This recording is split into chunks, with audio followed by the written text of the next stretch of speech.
Hello everyone, welcome to Canal Physics. In today's video we will learn how to resolve vectors. Before we start today's video, don't forget to buy your copy of Physics Foundations. Please click the link in the description below. As the author, I guarantee this is the perfect resource for mastering the fundamentals in physics. Ideal for a Year 10 or 11 student who wants to build confidence and improve results in ATAR physics. Now let's start today's topic. A vector can be resolved into perpendicular components. To understand this idea, let's do an example involving an aeroplane. Determine the horizontal and vertical components of the plane's velocity, and we're asked to round to one decimal place.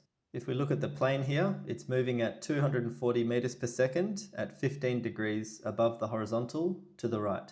This seems to be when the plane is taking off the ground. You can see that in order for the aeroplane to take off, it needs to move sideways and upwards at the same time. Therefore, we say that there is a sideways component of this 240 meters per second vector and an upwards component as well. In order to determine these components of the plane's velocity, we can construct a right angle triangle. And the reason why it's a right angle triangle is because the components are perpendicular to each other. So here I have my horizontal component of the velocity, and here I have my vertical component of the velocity. And I'm just making it clear here that they are at right angles to each other. Now we can use trigonometry to figure out the magnitude of these components. VH is adjacent to the 15-degree angle, so a cosine ratio will be used. And the vertical component of the velocity VV is opposite, so a sine ratio will be used. So the horizontal component is 231.8 meters per second. And because velocity is a vector, we should specify this direction, and this is rightwards. Now for the vertical component, and this equals 62.1 meters per second upwards. And these are the horizontal and vertical components of the plane's velocity. In this little space here, I'm going to show you an alternative way to draw these components. So in this diagram, the dot represents the whole plane. And we can see that because of this small horizontal angle, 15 degrees, the horizontal component is much greater than the vertical component. So if this angle here was 45 degrees, the vertical and horizontal components would be equal in magnitude. And it's really important to draw the relative sizes of these components accurately. So what I mean by that is that this vertical component should line up nicely if I go sideways to the original vector, and the horizontal component should also line up if I go up vertically. So you don't want to draw the components too small or too big. They should line up nicely with the original vector. Let's try an example with an inclined plane. Here we see a little cube resting on an inclined plane, and the angle of incline is 25 degrees, and the weight force that acts on this mass is 10 newtons. And just due to the nature of gravity, the weight force is always downwards. So here we're asked to calculate the component of the weight force of the block parallel to the plane and perpendicular to the plane.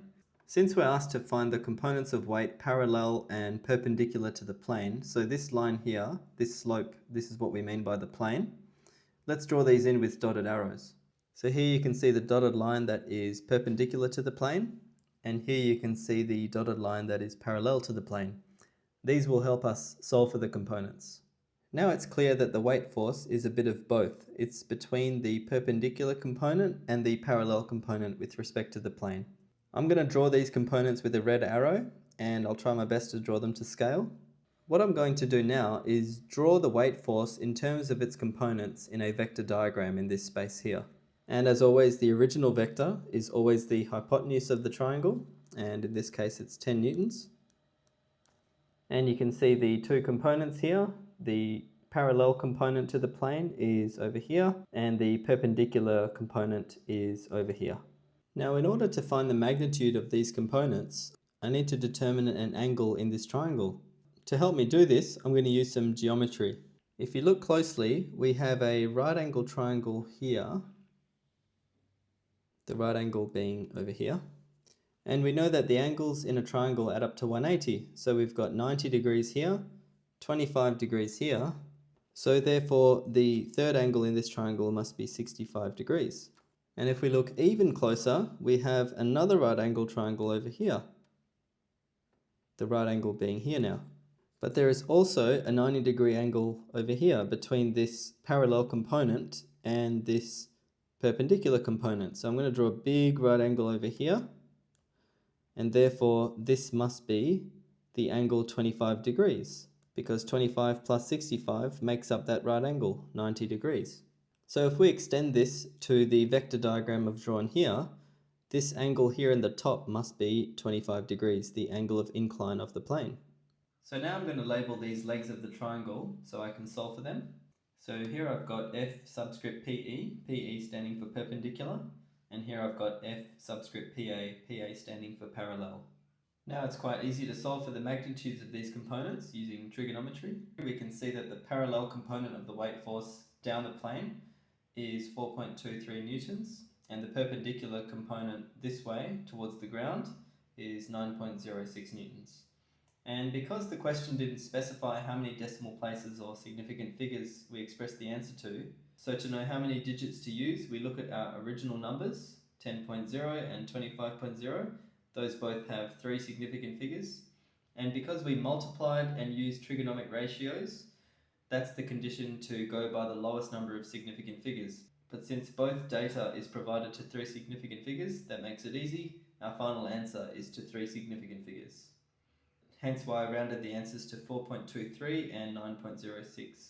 And in case you didn't notice, I haven't specified a direction for these components since I'm more interested in another aspect of this problem, which is that the components of a vector don't always have to be left and right, up and down, or north, south, east, west. All that really does matter is that the components are perpendicular to each other.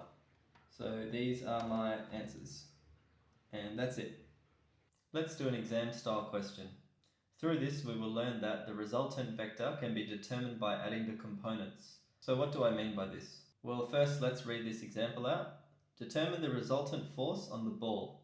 Round to 1 decimal place. This is a 5-mark question, and we have a little compass here for reference. So we've got this light blue coloured ball here, and you can see there are 4 forces acting on it. We've got a 9 Newton vector over here, 5 Newton vectors here, 6 newtons and 10 newtons here. And these dotted lines here, they represent the vertical and horizontal planes. So what we're essentially asked to do here is to combine these 4 forces, and we're going to use the head to tail method for that, because remember the resultant is always the sum of the vectors, and to add vectors we use the head to tail method. So what I can do to obtain the resultant vector is to get the components of each vector and add them, and then use those components to get the resultant vector. Let's look at these forces a bit more closely. We can see that the 5 and 6 Newton vectors don't need resolving because they are purely along one component. So in other words, there's no westerly or easterly component of the 5 Newton force, it's purely north. And the 6 Newton vector is purely eastwards, so there's no northerly or southerly components to this. Therefore, these 2 forces, 5 and 6 Newtons, don't need resolving. However, the 9 and 10 Newton vectors, you can see this 9 Newton vector, it's somewhere between south and west. So that means it will have a westerly component and a southerly component. And with the 10 Newton vector, you can see it's somewhere between the east and south directions. So it's going to have an east and south component. So I'm going to draw these components in for these 2 vectors with red arrows. At this point, it's a good idea to add labels to these 4 forces to make it easier to solve the problem. So I'm going to call 9 newtons F1, 10 newtons F2, 6 newtons F3, and 5 newtons F4. Now I'm going to label the components as well, just so you understand my notation here. So this is the westerly component of force 1, southerly component of force 1, southerly component of force 2, and easterly component of force 2. Now we're ready to determine the total of the components. So I'll start with the east-west component. I'll denote this as the sum of the easterly and westerly forces. At this point, it's important to assign what you're going to consider positive and negative. I'm going to go at the common convention and consider north and east as my positive directions and south and west as my negatives. So now when we do the mathematics to solve the problem, we can ignore the 9 and 10 Newton vectors as they are because we have expressed them in terms of their components. So I'm going to scribble out these vectors just so we're clear that we don't use these anymore, we use the components. I must remember that easterly forces are positive and westerly forces are negative. So when I do the addition, I will subtract when there is a westerly force. Now if you look at the diagram, F3 and the easterly component of F2, those are both easterly. See here, the F3 6 Newton force and the easterly component of F2, they're both east. That's why they stay positive. But then when I consider the westerly component of the force 1, that will be a subtraction because it's considered a negative direction. So let's substitute the values in. Well, F3 is easy because that's just 6 newtons, positive 6 newtons. To solve for the easterly component of force 2, I can look over at the diagram again and I can see this right angle triangle where 10 is the hypotenuse. And that's always the case when you're resolving a vector. The original vector, the 10 Newton vector in this example, will always be the hypotenuse, and the components will be the other two legs of the triangle.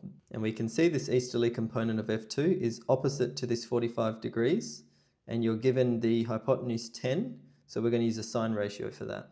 Now we're going to subtract the westerly component of force 1, and we can see from this right angle triangle here, for the 9 Newton vector, that F1 westerly component is adjacent to the 25 degree angle. We've got 9, the hypotenuse, so we're going to use a cosine ratio for this. And solving for this in our calculators, we get positive 4.91, etc. newtons.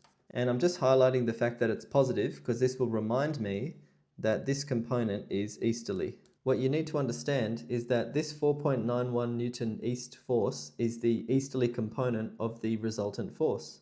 Now let's find the total north-south component of these four forces, hence the north-south component of the resultant vector. So if we look at our forces here on the diagram, we can see that F4 is the only northerly force. The other two forces in this plane, the north-south plane, are F1 south and F2 south. And these will both be negative, so we'll subtract when we do this addition here. So F4 is just 5, as you can see from the diagram, which was one of the original forces. But the components of F1 and F2 are here, and these were determined using, again, trigonometry from the right angle triangles. Putting this into our calculator gives us negative 5.87, etc. newtons, or 5.87 newtons south. So looking at these total components in each plane, we can see that the resultant vector or the resultant force has a 4.91 Newton east component and a 5.87 Newton south component. So I'm going to draw a little vector diagram for this resultant vector in this space here. So I've drawn these two total components head to tail, and this allows me to fit the gap with my resultant force, as so. And since force is a vector, I need to define an angle so I can get the direction. Now let's solve for the magnitude of the resultant force and the angle theta. And I'll solve that in this little space down here. So the magnitude of the resultant force is 7.65 etc. newtons, and the angle theta is 50.08 degrees. So just keep in mind we've used lots of different values to get to this point. So don't round until the very end. Make sure you carry all digits through so you get the accurate answer. Before we're ready to properly quote the final answer, I'm going to draw the resultant force on this compass. What we can see is the resultant force here. And don't forget, theta is between east and the vector. So be careful where you label theta. Now you can see that because this theta is not subtended between south, we need to solve for this angle. Because when we quote compass directions, it's conventional to quote north or south first and then west or east. And I'm going to introduce a new angle here, and I'm going to use the Greek letter phi. And phi is just going to be 90 minus theta, or 90 minus 50.08.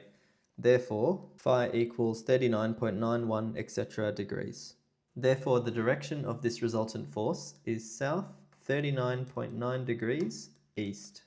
Now, quoting the final answer, the resultant force, or the sum of the forces, is 7.7 newtons, south 39.9 degrees east. That definitely felt like an exam style question, didn't it? Well, where do these 5 marks come from? One for solving for the east-west component, another for solving the north-south component, 1 mark for solving the magnitude of the resultant force, and the 5th mark for quoting the final answer properly. So as messy as this all looked, it's just a bunch of simple steps, but I hope we appreciate how useful components of vectors are. Thank you for watching this video. If you found it helpful, please like and share it, and subscribe to my channel for more. Also, click the link in the description below to buy your copy of Physics Foundations. As the author, I guarantee this is the perfect resource for mastering the fundamentals in physics. Ideal for a Year 10 or 11 student who wants to build confidence and improve results in ATAR physics. Thank you.